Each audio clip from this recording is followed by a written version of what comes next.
नमस्ते बच्चों।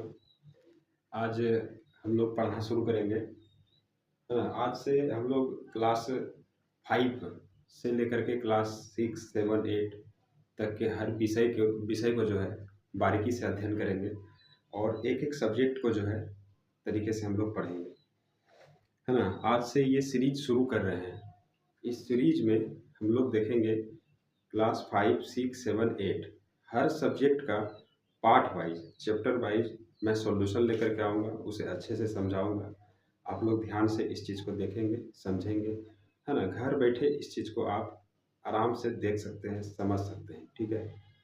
तो इस चीज़ को समझने के लिए मैंने बोर्ड पर एक कविता लिखी है।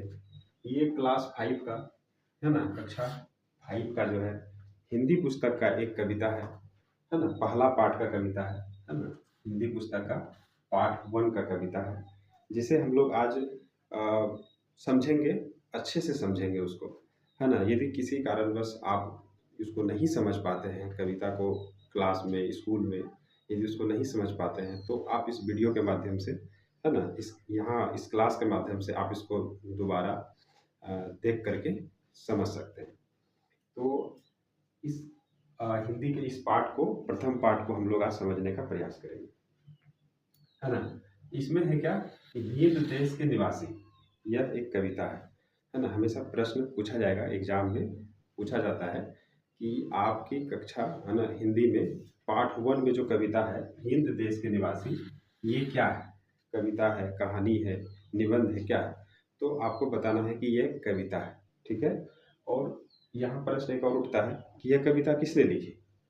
कभी भी हिंदी की परीक्षा जब होगी तो पार्ट 1 से यदि प्रश्न आएगा तो यहाँ पर आपको पूछा जाएगा कि यह कविता जो है हिंद देश के निवासी, यह कविता किसने लिखी। तो इसका उत्तर होगा पंडित विनय चंद्र मोदकर, है ना। तो ये कविता किसने लिखी? पंडित विनय चंद्र मोदकर, आपको याद रखना है, ठीक है। तो अब हम लोग जो है कविता को समझने का प्रयास करते हैं, बारीकी से एक एक लाइन को जो है हम लोग समझने का प्रयास करते हैं, ठीक है।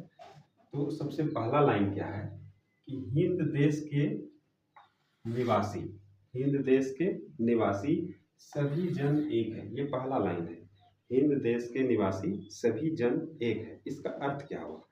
इसका अर्थ हुआ कि हमारा जो देश है हिंदुस्तान, है ना। हिंद कहने का मतलब है हिंदुस्तान। हमारा देश हिंदुस्तान जो है, यहाँ पर जो है, यहाँ के जो लोग हैं सभी लोग क्या है? एक है।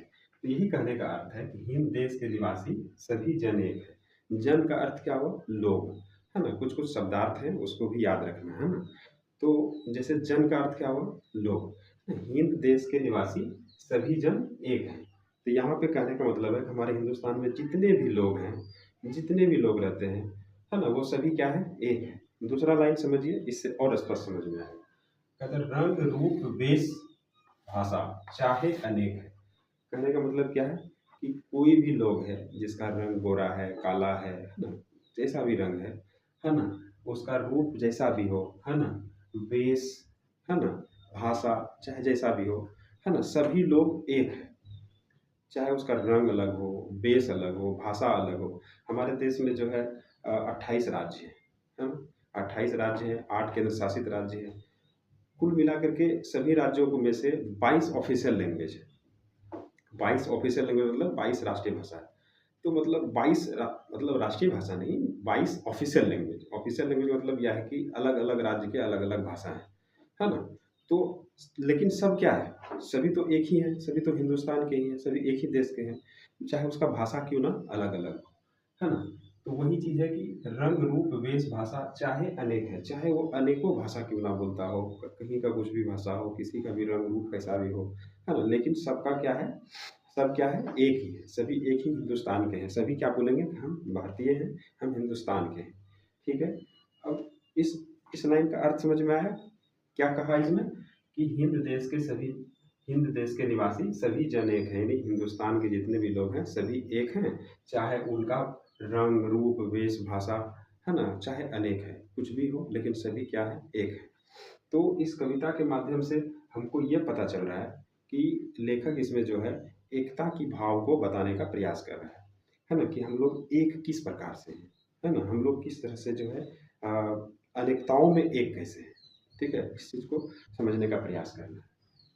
अब आप देखिए अगला लाइन क्या कहता है कि बेला गुलाब, है ना, क्या कहता है, बेला गुलाब जूही चंपा चमेली, ये सभी फूल है।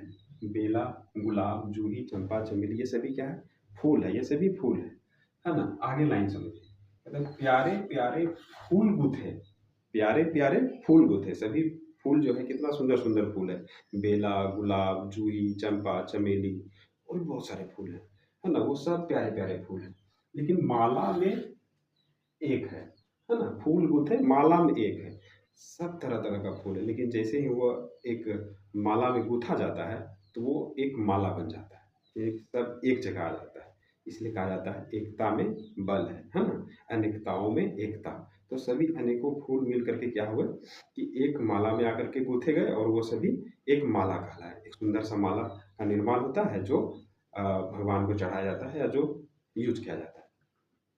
अब देखिए दूसरा दूसरा लाइन क्या है कि कोयल की कूक प्यारी, है ना, कोयल की कूक प्यारी पपीहे की टेर प्यारी, कोयल की कूक प्यारी पपीहे की टेर प्यारी, कोयल की कूक प्यारी पपीहे की टेर प्यारी।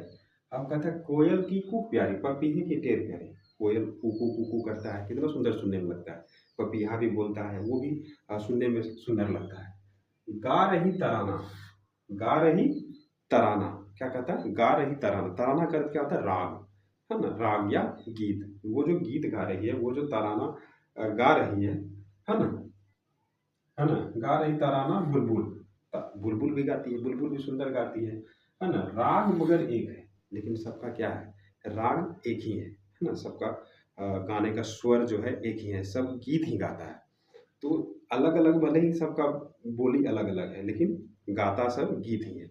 इसलिए कहता है यहाँ पर कि कोयल की कूक प्यारी पपीहे की टेर प्यारी, गा रही तराना बुलबुल, राग मगर एक है। कहने का मतलब ये है कि सब एक ही है ना, हम सभी एक ही पहलू हैं, है ना।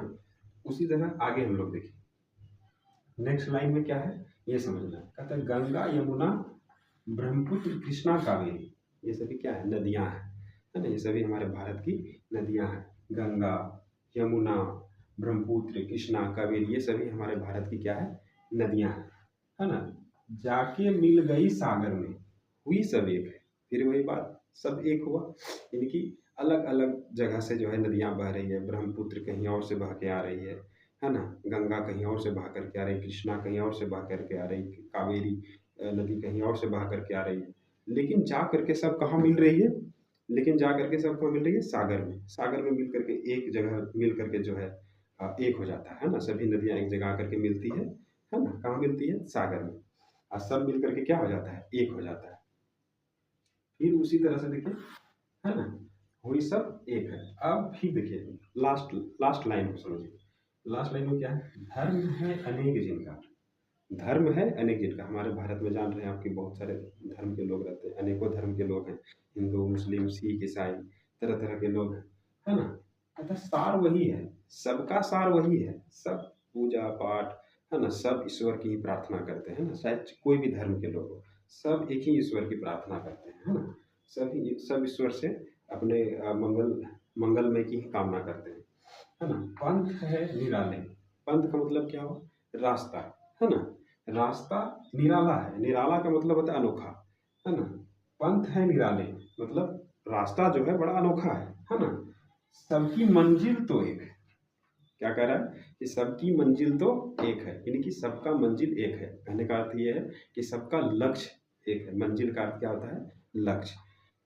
है ना। धर्म है अनेक जिनका, सार वही है, पंथ है निराले, सबकी मंजिल तो एक है। कहने का मतलब ये है कि लेखक इस कविता के माध्यम से हमें एकता का पाठ पढ़ाना चाहता है ना, अनेकताओं में एकता का भाव सिखाने का प्रयास कर रहा है। इसलिए इसलिए बच्चों हम लोगों को क्या करना चाहिए, मिलजुल करके रहना चाहिए, है ना, एक होकर के रहना चाहिए, एक दूसरे से लड़ाई झगड़ा, है ना, ईर्ष्या द्वेष इत्यादि नहीं करना चाहिए, है ना, मिलजुल करके हम लोगों को रहना चाहिए। इस तरह से हम लोगों ने क्या किया, है ना, क्लास, है ना, कक्षा 5 का हिंदी पाठ, हिंदी पुस्तक की पाठ 1 को हमने देखा।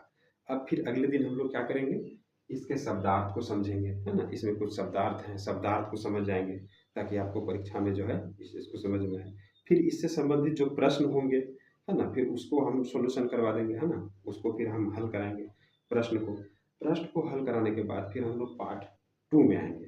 फिर पार्ट 2 के प्रश्न को, उसके कहानी को, उसमें कहानी है, कविता है, क्या है, उसको हम लोग समझने का प्रयास करेंगे। इस तरह से धीरे धीरे कक्षा 5, 6, 7 और 8 ये सभी सरकारी स्कूल के पुस्तकों को जो है मैंने टारगेट करने का प्रयास किया है।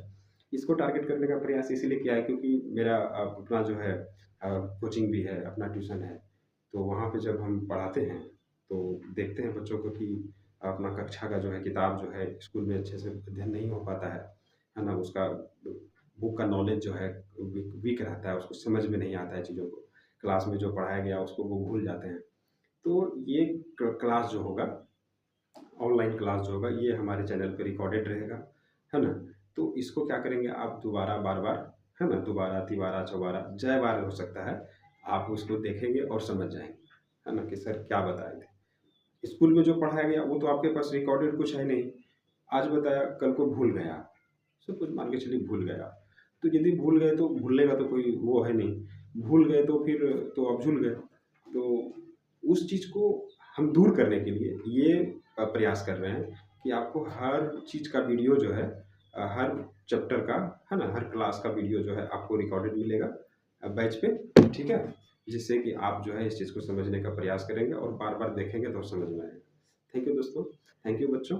आप इस चीज़ को देखें, दोबारा बार बार समझें और अच्छे से पढ़ें, ठीक है। अपना ख्याल रखें और फिर दोबारा जैसे ही मेरा वीडियो अब दोबारा आएगा फिर उसको आप तुरंत देखें। एक बार समझ में नहीं आया दोबारा देखें, है ना, किताब को निकाल के रखें, उनसे मिलाएं, है ना, कि हाँ सही है कि नहीं है, उसको मिलाते जाएं, देखते जाएं, समझ में आएगा। समझ में नहीं आए तो कमेंट्स करें या फिर हमसे नज़दीक हैं तो आकर के मिले भी, हमसे आके भी पूछ सकते हैं। तो इस तरह से हम हर एक कक्षा का 5, 6, 7, 8 तक के कक्षा का हर एक विषय का इस तरह से सॉल्यूशन कराएंगे और समझाएंगे। बस आप हर वीडियो को अच्छे से आराम से देखिए और समझिए, ठीक है। Thank you.